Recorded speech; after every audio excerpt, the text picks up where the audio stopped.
Pada Oktober 1986, di Laut Utara, sebuah kapal kayu sepanjang 24 meter terumbang-ambing di tengah gelombang.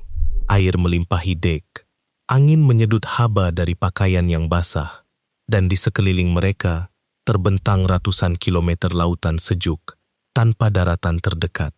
Nampaknya satu-satunya cara untuk bertahan hidup di sini adalah dengan sentiasa menyalakan api. Namun, api yang sepatutnya menyelamatkan Viking dari kesejukan di atas kapal kayu itu sendiri menjadi ancaman. Jika api boleh memusnahkan kapal, satu-satunya dapur yang tinggal adalah tubuh manusia. Selagi Viking bergerak, otot-otot menghasilkan haba, tetapi air laut yang membeku dan pakaian basah menyerapnya lebih cepat. Sebaik sahaja seseorang basah, lingkaran setan bermula. Kesejukan menghilangkan haba, Viking kehilangan kekuatan, dan kekurangan kekuatan menghalang mereka daripada bergerak. Satu demi satu, mereka kehilangan kemampuan untuk bekerja, dan pada satu ketika, tiada siapa yang dapat mengemudi kapal, sementara ombak terus melanda sisi kapal. Jadi, bagaimana Viking dapat bertahan dalam pelayaran laut yang panjang tanpa api? Dan mengapa kapal Viking hampir tidak pernah berhenti? Tar dan damar pain adalah rahasia utama kekedapan air kapal-kapal Skandinavia. Setiap papan pada badan kapal owak itu disapu tebal dengan tar mendidih oleh Viking. Dalam keadaan biasa, lapisan ini melindungi kayu daripada reput dengan berkesan, tetapi sebaik sahaja api terbuka berada di dek, perlindungan itu serta-merta bertukar menjadi bahan letupan. Tar mengeluarkan gas mudah terbakar pada suhu sekitar 80 derajat Celcius. Jika bara api yang keluar dari brazier jatuh ke atas dek yang bertar, memadamkannya dengan air laut adalah sia-sia. Tar berminyak akan terapung di permukaan air dan terus terbakar di atas dek yang dibanjiri. Tetapi walaupun kru berjaya menahan api dalam baldi besi kecil, masalah kedua akan timbul, asap beracun. Drakar adalah kapal terbuka dengan sisi rendah. Semasa ribut, perisai kayu dirapatkan di sepanjang sisi untuk melindungi pengayuh dari ombak berais. Pada ketika ini, dek bertukar menjadi koridor sempit yang tertutup. Damar pain apabila terbakar mengeluarkan asap tebal, kaya dengan fenol dan gas kaustik. Arus udara dari ombak yang datang menekan awan pedih itu terus ke muka pengayuh. 30 orang di dayung akan mula sesak nafas dalam beberapa menit. Air mata membanjiri mata, sesak nafas bermula, dan kehilangan kawalan ke atas dayung bermakna kapal akan terbalik. Malah dalam undang-undang pelayaran Skandinavia kuno dari kod angsa kelabu, menyalakan api tanpa perlindungan disamakan dengan perbuatan sabotaj langsung. Jika seorang kru menimbulkan ancaman kebakaran, kapten berhak menurunkan dia di tebing terpencil terdekat tanpa makanan atau air. Pada pertengahan abad ke-20, ahli arkeologi Denmark, Ole Kram Pedersen, mengangkat 5 kapal Viking yang tenggelam dari dasar Roskilde Fjord, dikenali sebagai kapal Skuld. Para saintis menjalankan analisis kimia terperinci terhadap kayu yang masih ada. Tiada kesan jelaga dari dapur ditemui, baik pada kapal perang Drakar maupun kapal kargo Knarr. Walau bagaimanapun, ahli arkeologi menemui kesan damar pain dan lilin yang meresap jauh, meliputi seluruh ruang dalaman. Ini secara muktamad membuktikan bahawa Viking secara sedar mengelakkan pemanasan yang berbahaya, mengekalkan integriti kapal dan tidak keracunan oleh asap pedih adalah satu-satunya cara untuk bertahan. Tetapi apabila kapal jatuh ke dalam lekukan berais di antara ombak, ketiadaan api meletakkan manusia di hadapan cabaran baru. Suhu menurun, percikan air berais menembusi pakaian, dan jari-jari pengayuh mula hilang rasa pada dayung owak. Jika pengayuh menjatuhkan dayung akibat hipotermia, ritma keseluruhan terganggu, dan dayung bersebelahan patah di bawah hentaman ombak laut. Pasukan itu berhadapan satu lawan satu dengan lautan yang membeku. Dan pada saat inilah, satu-satunya pertahanan yang dibangunkan oleh Skandinavia untuk mengekalkan haba badan mula berfungsi. Basah kuyup di lautan berais, di bawah angin yang menusuk adalah hukuman mati bagi mana-mana pelaut. Kain biasa serta-merta menyerap air laut, melekat pada badan dan menghilangkan sisa haba dalam beberapa menit. Tetapi pahlawan Skandinavia memakai pakaian yang terus menghangatkan walaupun dalam keadaan benar-benar basah oleh garam. Rahasianya terletak pada kain bulu khas yang dipanggil fatmal. Untuk pembuatannya, wanita menggunakan bulu biri-biri tempatan yang kasar. Helah utamanya adalah benang itu tidak pernah dibasuh dari lemak semula jadi sebelum ditenun. Lilin haiwan semula jadi, lanolin, kekal sepenuhnya dalam benang. Lemak tebal ini meliputi setiap helai bulu dan menolak kelembapan dengan berkesan. Kain fatmal berfungsi seperti pakaian selam moden. Air laut menembusi lapisan atas, tetapi terperangkap dalam liang mikroskopik antara benang. Tubuh pengayuh cepat memanaskan lapisan nipis kelembapan ini, dan jubah bulu yang tebal tidak membenarkan angin berais menembusi tubuh. Sifat perlindungan fatmal sangat dihargai, sehingga di Iceland pada zaman pertengahan, kain ini secara rasmi digunakan sebagai wang. Dalam Undang-Undang Skandinavia, angsa kelabu, ukuran pertukaran ditetapkan dengan ketat. Satu hasta kain berkualiti tinggi mempunyai nilai perak yang tepat. Kehidupan lelaki semasa pelayaran panjang melintasi lautan secara langsung bergantung pada kepadatan pintalan benang dan kelembapan bulu. Tetapi perlindungan badan hanyalah separuh daripada perjuangan. Di atas dek drakar yang basah, kaki adalah yang pertama membeku. Kasut kulit biasa serta-merta membiarkan air laut masuk. Untuk mengelakkan jari kaki daripada mati rasa akibat sejuk, kasut itu dipenuhi rapat dengan rumput rawa kering dan bulu kuda. Rumput kasut khas ini dikumpul oleh Skandinavia sepanjang musim panas, dikeringkan dengan teliti di bawah matahari. Rumput kering di dalam kasut menghasilkan kusyen udara yang anjal. Walaupun air menembusi kasut, rumput itu mengekalkan haba kaki dan menghalang kulit basah yang membeku daripada menyentuh jari kaki. Nampaknya, jubah bulu dan rumput di dalam kasut menyelesaikan masalah sepenuhnya, tetapi ribut berjam-jam secara beransur-ansur menembusi perlindungan tersebut. Ombak melanda dek tanpa henti, dan air masin menghilangkan lemak haiwan dari kain. Bulu menjadi lebih berat, meningkatkan berat pakaian hampir 2 kali ganda. Seseorang yang basah kuyup menghabiskan sejumlah besar tenaga hanya untuk mengekalkan keseimbangan di atas papan yang licin. Pada waktu malam, suhu di atas lautan jatuh di bawah sifar. Seseorang yang bersendirian dalam jubah basah yang berat mula kehilangan haba dalaman dengan cepat semasa berehat. Kesejukan secara senyap-senyap menyusup di bawah kain yang semakin berat, melambatkan nadi dan mengikat jari-jari. Perisai bulu mengekalkan tenaga, tetapi tidak menjana haba itu sendiri. Sebaik sahaja seseorang dibiarkan bersendirian dalam giliran malam, Frost akan mengikat otot, dan kemudian kru terpaksa menggunakan satu-satunya kaedah yang tinggal, mengubah seluruh kapal menjadi satu dapur hidup yang bersatu. Di dek terbuka drakar, orang Skandinavia menggunakan tempat tidur kuno yang dipanggil hudfrat. Ia adalah kanopi besar kalis air yang dijahit dari beberapa kulit lembu atau anjing laut. 30 lelaki berbaring rapat di atas papan kayu, membentuk satu lapisan padat dan menutupi diri mereka sepenuhnya dengan selimut kulit yang berat ini. Disinilah peraturan fizik yang mudah mula berfungsi.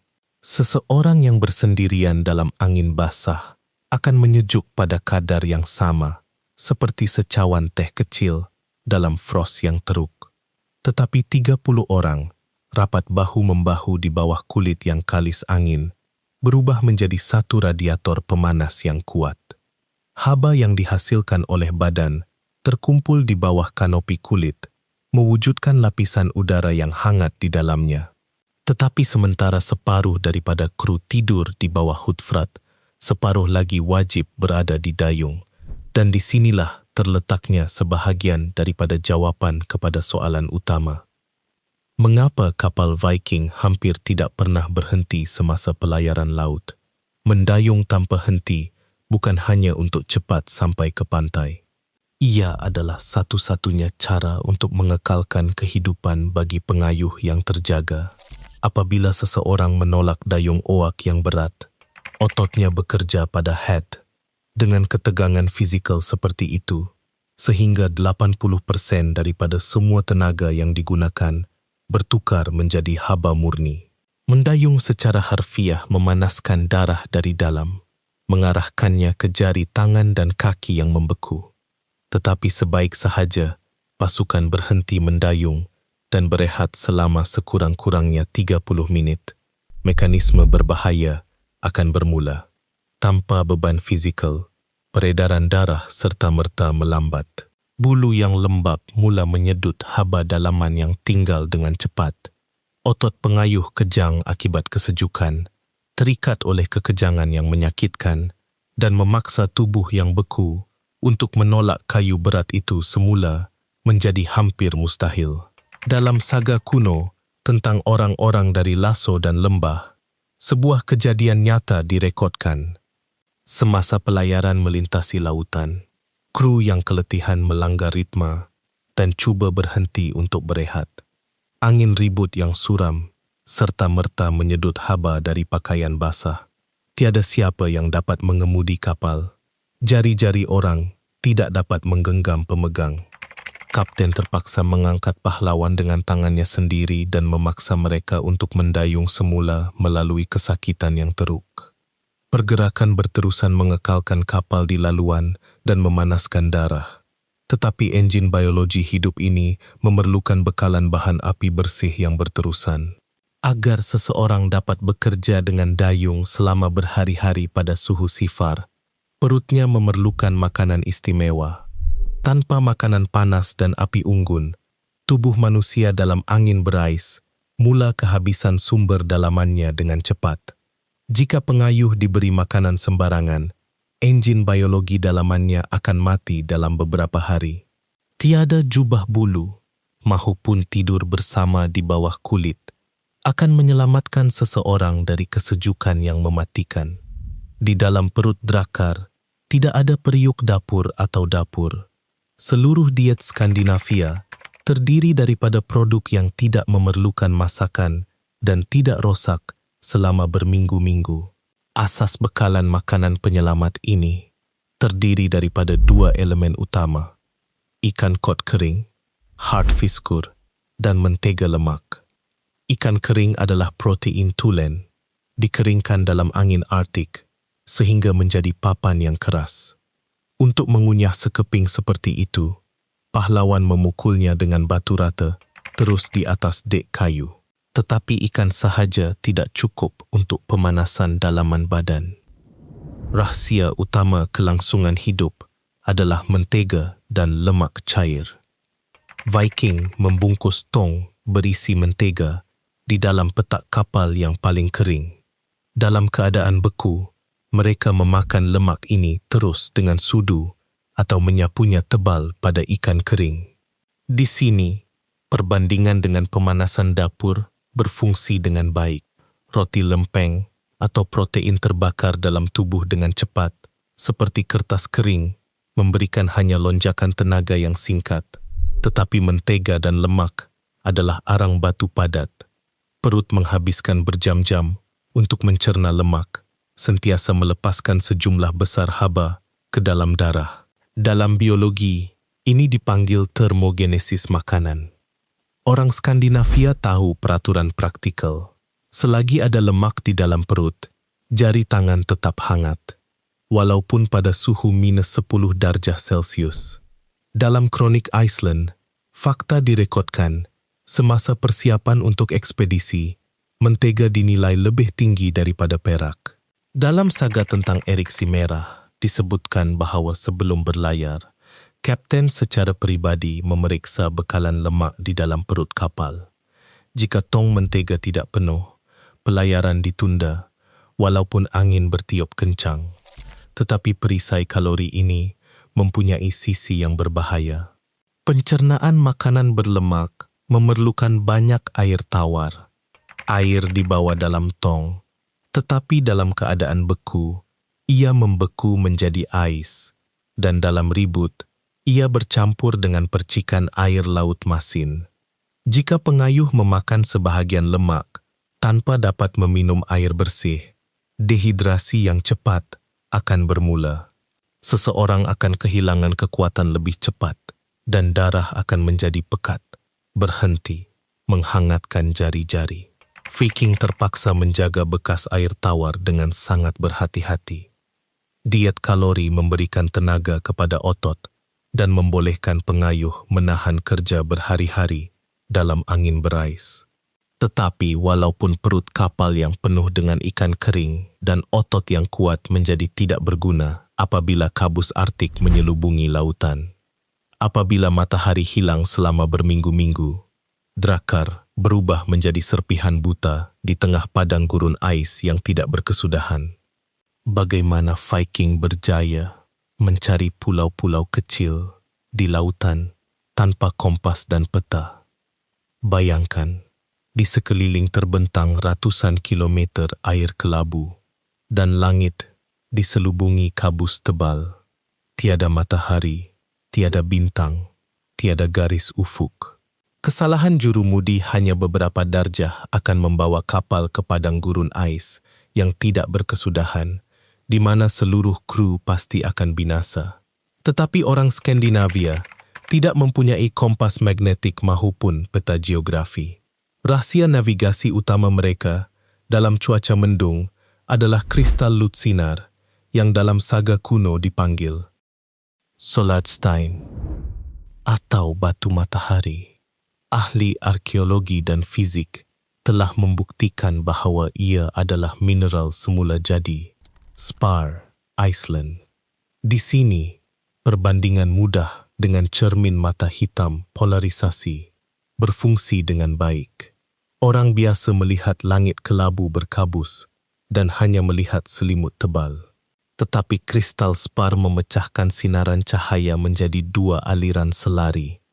Apabila kapten memutar batu di hadapan matanya, dalam kedudukan tertentu, permukaan kristal itu tiba-tiba menyala dengan cahaya terang. Walaupun matahari tersembunyi sepenuhnya di sebalik awan tebal, batu itu menunjukkan lokasinya dengan ketepatan yang tinggi. Setelah menangkap titik bercahaya ini, jurumudi menyesuaikan nilai pada cakera matahari kayu dengan takuk dan serta-merta menentukan arah mata angin yang diperlukan. Tetapi apabila kabus tebal menyelubungi air itu sendiri dan menutup segala-galanya di sekeliling, navigasi hidup mula berfungsi. Dalam buku Iceland tentang penempatan bumi, kisah nyata seorang pelaut abad ke-9 bernama Floki Filgerdarsson terpelihara. Semasa mencari tanah yang tidak diketahui, dia membawa 3 burung gagak hitam di atas Drakkar. Di lautan terbuka, Floki melepaskan burung-burung satu persatu. Gagak pertama terbang di atas tiang kapal, berlegar di udara sejuk, tetapi tidak melihat daratan dan kembali ke dek. Beberapa hari kemudian, Floki melepaskan gagak kedua. Burung itu terbang ke langit dan kembali ke buritan. Tiada daratan berdekatan. Gagak ketiga, setelah terbang di atas buritan, tiba-tiba terbang ke barat laut dan tidak pernah kembali. Floki memerintahkan pengayuh untuk segera membelokkan Drakkar mengikut burung itu. Gagak dari ketinggian yang tinggi dapat melihat daratan dan secara naluriah terbang ke pantai. Beginilah cara orang Skandinavia menemui Iceland, dan kapten itu selamanya dipanggil Floki Gagak. Selain burung dan kristal, Kapten Viking menggunakan pembacaan alam yang halus. Mereka menentukan kedatangan daratan melalui rasa air laut, arah ombak, dan jeritan burung hijrah. Jika seekor burung murai terbang dalam kabus dengan ikan di paruhnya, Kapten tahu pasti bahwa sarangnya tidak lebih dari 30 kilometer jauhnya.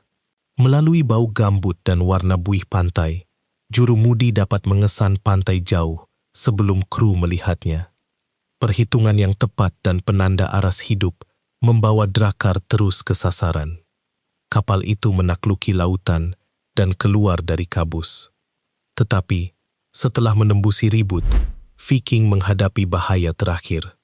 Bagaimana untuk menahan kapal kayu yang ringan di pantai berbatu yang tidak dikenali, apabila ombak mengganas di sekeliling dan tiada pelabuhan yang sesuai di dasar laut? Pantai berbatu adalah perangkap paling berbahaya bagi pelaut purba.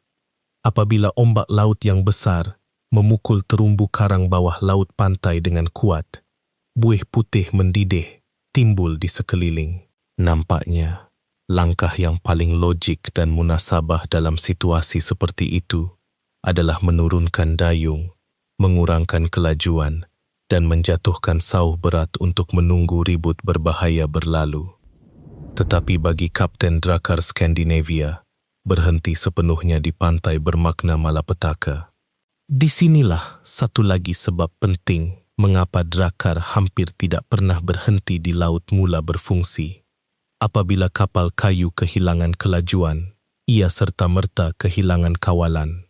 Dayung kemudi di buritan hanya berfungsi apabila aliran air yang bertentangan melalui bilahnya dengan kuat. Melepaskan dayung di pantai berbatu adalah sama seperti mematikan stering kereta yang laju di selekoh licin. Tanpa kelajuan, ombak laut yang berat serta-merta memusingkan badan kapal yang ringan ke arah ombak yang datang. Gelombang gergasi seterusnya akan mengangkat Drakar dan memukulnya ke batu-batu bawah air, lapisan kayu. Fear atau owak setebal hanya 2 cm akan hancur akibat hentaman dahsyat itu, seperti kulit telur kering. Untuk tidak pecah berkecai dalam beberapa saat, kapal itu wajib bergerak tanpa henti. Pengayuh bekerja hingga ke head kekuatan mereka, menembusi gelombang pantai dan mengekalkan haluan kapal yang tajam sentiasa tegak lurus dengan ombak. Menjatuhkan sauh dalam keadaan sedemikian juga tidak selalu berjaya. Sauh besi tempa sangat mahal dan jarang ditemui. Di atas Drakar, batu-batu besar dan berat yang diikat dengan tali rami yang kuat lebih sering digunakan. Dalam arus pantai yang kuat, batu seperti itu hanya akan terseret di dasar laut tanpa berguna, tidak mampu menahan kapal. Dalam saga kuno tentang orang Greenland, sebuah episod nyata dari pelayaran pelaut terkenal Leif Erikson terpelihara ketika kapalnya mendekati pantai utara yang tidak diketahui, yang kemudian dinamakan Helluland, tanah batu rata. Kru tidak dapat mencari tempat berlabuh yang selamat. Di sekelilingnya menjulang tebing-tebing licin dan ombak bergemuruh di kaki tebing. Leif Erikson tidak mahu mengambil risiko nyawa anak kapal dan mengarahkan agar pergerakan tidak dihentikan. Pengayuh berganti-ganti semasa bergerak, memandu Drakar di sepanjang tebing-tebing yang tidak dapat ditembusi sejauh puluhan kilometer. Mereka sentiasa mencari dataran pasir yang landai. Rahsia kejuruteraan utama Drakar terletak pada draft ceteknya. Kapal itu tidak memerlukan pelabuhan dalam. Kapten dengan kelajuan penuh mengarahkan kapal terus ke pantai berpasir. Sedetik sebelum hentaman, pengayuh menarik dayung ke dalam badan kapal. Drakar melompat ke darat serta-merta, meluncur dengan bahagian bawahnya yang licin di atas batu-batu basah.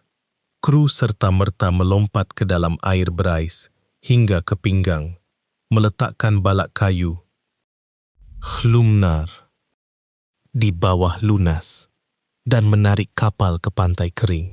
Hanya dengan cara ini, menggabungkan pergerakan berterusan, ketahanan, dan reka bentuk kapal yang jenius, Viking menakluki lautan yang ganas. Tanpa menyalakan api berbahaya di dek, mereka membawa api unggun utama di dalam diri mereka. Kerana selagi Anda terus bergerak menembusi ribut berais, tiada lautan yang mampu mematahkan semangat Anda.